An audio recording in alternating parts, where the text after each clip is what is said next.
to Wellness Curated. This is your host, Anshu Bahanda, and today we're going to talk about neurobic exercises, which are cognitive exercises that stimulate the brain. And as you know, at Wellness Curated, we help you lead a healthier, happier, more hopeful life by giving you tips, tools, and techniques with the very best. And to that effect, we have today Arnie Gotfryd, who is a bioscientist, an entrepreneur, and an educator. And he's CEO of Maxi Mind Learning. Welcome to the chat, Arnie. My pleasure. Now tell me, let's start with telling our listeners why you started Maxi Mind. I'd love to tell you about how I started Maxi Mind. Among our brood of children, we have one who was really challenged emotionally, sensorily, communication, academic learning, reading, writing. Nothing worked well for him. None of the experts were able to help us with him. Medication that was prescribed was poison for him, and nothing was helping. We really needed to do something. So my background's in biosciences, and I started shopping 20 odd years ago before Google. Those of us that are old enough to remember Netscape. So I was looking for scientifically developed, medically endorsed techniques that I could procure, learn, and apply that were fun to do for kids, that had some good traction, with good company backing it up. And I settled on my first intervention, which was a neurofeedback-driven cognitive training platform for consumers. It worked beautifully until my kid pushed back and said, "No more, Dad, I'm done." Part of the problem, because you got bored with it. So then I started looking for other things, and I found some sensory integration exercise things, which were fabulous. And then after 4 or 5 sessions, he pushed back. I couldn't get a neuroplastic change. It just got a temporary transient relief. And I'm trying to encourage him, but you could not buy him or sell him. So we were stuck again. And the cycle continued until things started to get better. And I was brought into the private school where he was going to help other children. The principal asked me to help other people's children. That became a passionate hobby for about 6 years. I thought, this is too good to keep to myself. How do I roll it out?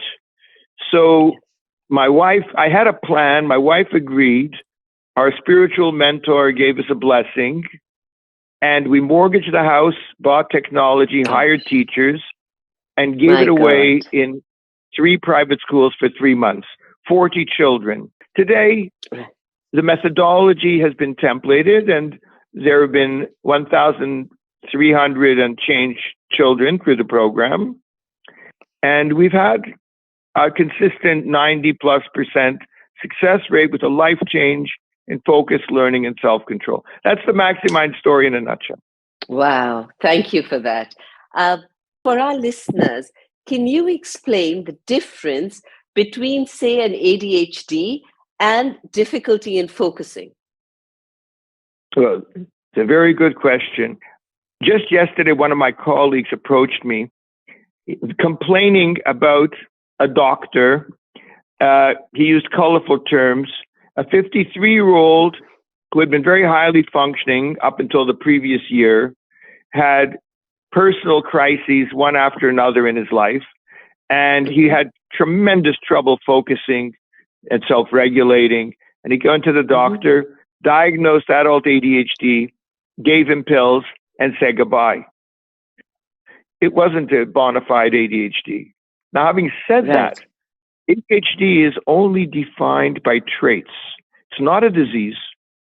So if the traits go away, you could say it's not in remission, it's gone, because it's only defined by behaviors. So what's the real ADHD?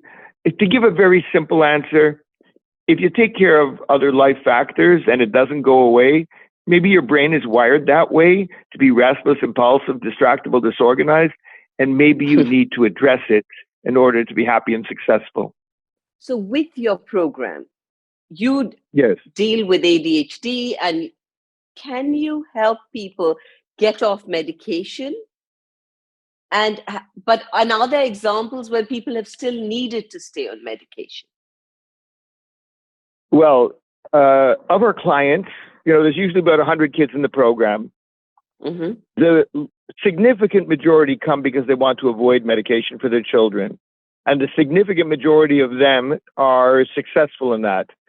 But are there situations where people still need to go on to medication or have to carry on with medication? Very, very good question. See, to me, medication is a Band-Aid. It doesn't cure anything. But sometimes your life situation requires a Band-Aid while the healing process is in. So to only take the Band-Aid is not the answer, but to take the Band-Aid while doing something that will promote healing, that could be an answer. Now, those children are in the small minority, but there are cases where somebody needs to just stay on medication. But I want to give you one little fact, and then you decide. In France and United States, Canada, there's a huge disparity in medication rates. So for every 20 children medicated in North America, there's one medicated in France. 5% of the medication rate. Wow. Now, do they have children without ADHD? No. They're as spacey and restless and impulsive as any other child today. But they don't have the pharmaceutical companies. They buy the meds from North America. Yeah. So why do we solve this problem in this way? Because it's the easy way, and there's an indoctrination process. Mm-hmm. And tell me also, so how does your program help? If you give us an example, and also who all does it help? Because from my understanding, it's, you can help. Do you help beyond just ADHD? Do you help people who are autistic and the elderly and people with short-term memory loss and people with trauma-induced memory loss? Do you help neurotypical people as well? How to answer 7 questions with one answer? I guess the shortest answer is yes. I was very confused why one methodology, I mean, we tweak it, we customize it, we individualize it, but it's one methodology providing a substantive solution for a vast diversity of children and adults. And I was always confused by it. I didn't understand. I didn't grow up with that idea until I saw research that was done using fMRI data of children with ADHD, autism, OCD, and neurotypicals, and compared them. The diagnoses proved irrelevant. What proved substantive was the white matter connectivity profile and the behaviors. Those were highly correlated. And the conclusion of this multi-party study, and there were many of them that have been done, it's not just one study, is that if you could find an intervention that will boost white matter connectivity in the brain, meaning strengthen neural networks, then you should be able to resolve all these different diverse conditions. And that's really what underlies it. Strengthening networks in the brain addresses a large proportion of all these issues. And we've had cases from age 3 to 83. Wow. From what I've heard, games, gaming, like something like Super Mario 64 might help with neuroplasticity. It might help develop the hippocampus and therefore spatial memory. So are there games, digital and otherwise, that you recommend that people can use to help them? Not really. The slightly long answer is games do and do not help. They do help because by exercising the brain in anything that's challenging and doing it repeatedly, you will improve at least in what the game teaches. How generalizable and transferable that is up for grabs. My gold standard is show me the science, show me the number of users, show me the medical endorsement, show me the traction in the marketplace where you see outcomes. So whatever the measures are of efficacy, that's what speaks to me, not claims, but efficacy measures. So because it doesn't show well, therefore I'm not interested in them. I'm interested in things that create a life change a substantial proportion of the time. I know how a mother feels, I know how a father feels, I know how a child feels that cannot do what others can do.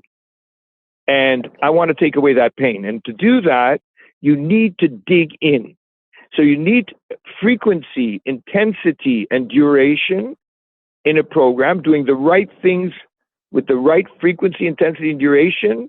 And then you're in that field of a 90+% life change in diverse areas. That's my space. Those games don't do it. And tell me, Arnie, what about neuroplasticity? Can you give us a quick explanation of neuroplasticity? One sentence. It's the brain's ability to change itself. So you've got 1,000 billion neurons with 1,000 trillion connections. Your brain is changing all the time. It's a brand new science, meaning 50 years ago, nobody knew about it. But the pioneers of 50 years ago were proven right and have made, some of them were my mentors. But it's a real science and it has tremendous and wide applications. And it gives tremendous hope for transformation, and anyone can benefit. Lovely. And just coming back to your example with the gentleman that who you trained. So how much time typically does someone need to spend on your program, and what does it involve? The classic program is 2 or 3 times a week, 40 sessions of 50 minutes, 50. It involves a personal trainer guiding you through movement and tech exercises while listening to engineered sound stimulation. It's engineered classical music through bone conduction headphones. There's an armband that detects mental focus and concentration and dysfocus and a lack of concentration. And it rewards you with success outcomes on the screen by working on yourself to space in. Space in, you win, space out, you lose. And so that balance of movement, music, and tech with a personal trainer, a 50-minute session, 40 of them, that's gold standard Maxi Mind brain training. And tell me, let's talk about the benefits of neurobic exercises. So we know that it helps improve memory and focus. Does it help with things like mental health? So with mood and anxiety and things like that? Yes, yes. So there are other modalities for emotional regulation. So with a child, once you settle down, the neurology, the emotional takes care of itself. But for older kids, teens, adults, we've already written the scripts of dysfunction into our memories. So you're shooting yourself in the foot all the time. So we're getting an anxiety for the kids with our classic program. We add different flavors of biofeedback-driven cognitive training, HRV biofeedback, heart rate variability, vagus nerve stimulation. This will also help. Would you say that all age groups would benefit, or would you say it's best to be done while your brain is still developing?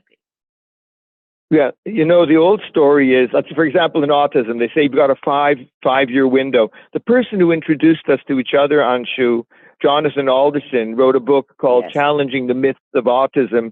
And I think the first one that he trashes, as a Harvard educator with many thousands of children that he's helped, he's just at the top of the pecking order. He's a superstar in this world of autism treatment. And he says that five-year window is baloney.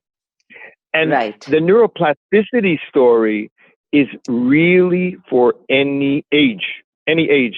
Our 83-year-old client, she was depressed. She talked in small, tight circles, couldn't remember from 1 second to the next. We did a very watered down program because she couldn't do all these fancy exercises. No computer, just music and movement within her physical abilities, which were moderate for an 83-year-old. Right. And it lifted the depression. It took away those tight circles of communication. It became conversational. So it extended her short-term and working memory. And it was like turning back the clock 5 years for her. And it persisted. Wonderful. Wow. Yeah. Wow. So now we come to the moment that everyone's waiting for. We want you to give us some neurobic exercises that we can do at home or that people can do at home, which will help them build focus. Because, like I have friends who are not even able to read because they can't focus on that. These are, neurotypical people, but our lives are such. There's gadgets everywhere. You're jumping around from one thing to the other. So focus has become so hard. So can you help us with that? On Amazon, you can get a wobble board, a circular board. I think it's about 16 or 18 inches in diameter, branded with Amazon. Board? It's under 20. About a wobble board or balance board. Okay. Balance board, wobble board, an Amazon product. Like you can buy. The only reason I mention it because it's inexpensive and it's functional, and it's a brand people understand. Get that and a few bean bags. Like beanbags you could toss. For under $30, you have delivered to your door a neurodevelopmental toolkit. You show me that balance board and those beanbags in your home, and then I will send you a PDF, 16-page PDF, that tells you what to do with a beanbag while standing on a balance board. From easy, schmeezy, peasy to highly challenging. I can tell you that typically within 20 minutes on a balance board, if you do a pre and post test of reading, writing, even an ocular eye chart, 80% of people will find improvements in 20 minutes. However, they will go away.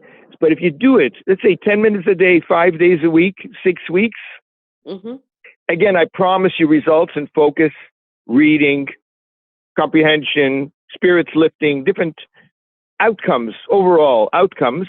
You'll get a neuroplastic change. And you're saying 10 minutes a day, 20 minutes a day? Give me 10 minutes a day, 5 days a week. Okay. 10 minutes a day, 5 days a week, 6 weeks. You'll see difference. If you do 20, you will be wise. Because really 20 to 25 is really the sweet spot. It's a full, intense workboard.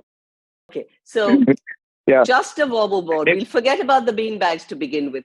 Just a wobble board. No, you need the bean bags. Wobble board plus bean bag. Because balance is the key, but the vestibular challenge is enhanced by having bilateral coordination. So let me put it this way. Chesterton said there are an infinity of angles. He was a Brit. I forget his name, G.K. Chesterton. But he had a great statement. There are an infinity of angles at which a man falls, but only one where he stands upright.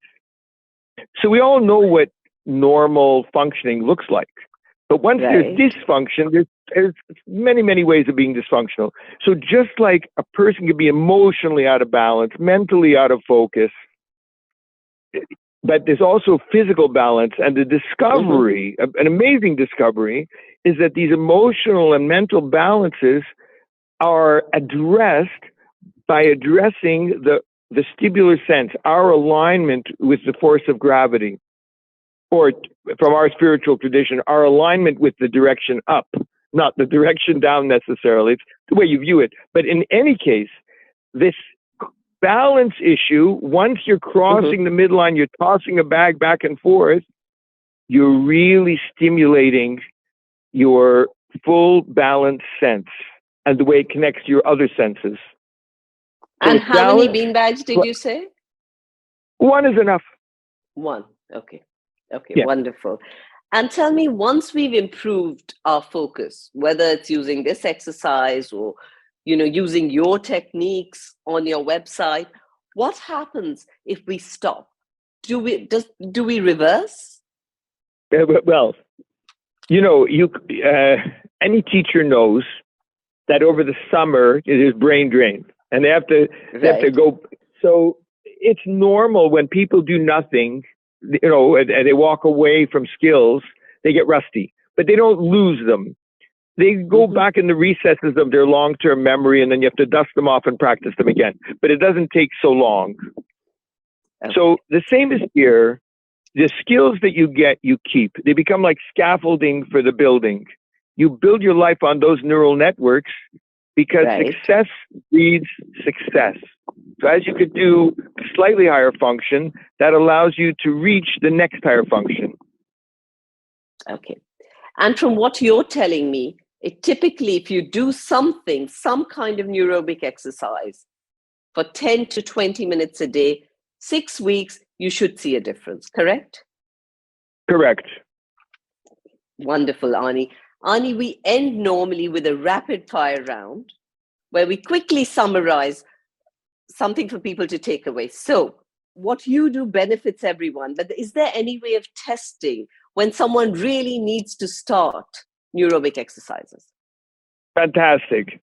The question of, my rule is, if it's not broken, don't fix it. If you find that you can achieve just by working hard, if you can achieve by letting go, you've got mental, social techniques of achieving your potential, and you've not plateaued and you're growing as much as you want to grow, or you've got a motivational issue and you just motivate yourself, you need to motivate yourself, whatever that is, just work with yourself and with the others around you. You don't need it. That's my opinion. But if you find that your brain is getting in your way, then yes, the longer, shorter way, meaning may take you longer, but you'll get way better results at the end, is by addressing the deficits with proper brain training.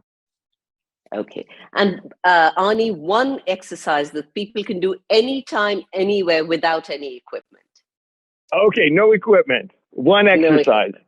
Yeah. A few things come to mind. So the first is stop. Your mind is racing. It's not allowing you to focus. Just stop. Tell yourself stop. Next, breathe. We all know what our breathing exercises should be. You hear so much about it. Oxygen to the brain. Being hungry for oxygen. 30% of our energy demands are here, and I need oxygen to metabolize ATP. The brain needs the oxygen. Don't deprive it. Breathe deeply. The next thing would be, you can do it yourself, no tools. Align. We have a spirit, we have a mind, we have emotions, we've got a physical body. You align internal, your mental function will be magnified. The last one, 4 things that you can do anywhere. The fourth one is move. Move. Get up, walk around, do a few jumping jacks. Go back and sit down, your brain will be on fire again. Thank you so much, Arnie, for this incredible chat. I'm sure a lot of people will benefit from it. So a really Thank you very much for the opportunity. Yes, it's been a pleasure. Lovely. And thank you for listening in. If you enjoyed this chat, please do share it, press like, and subscribe to us. Thank you.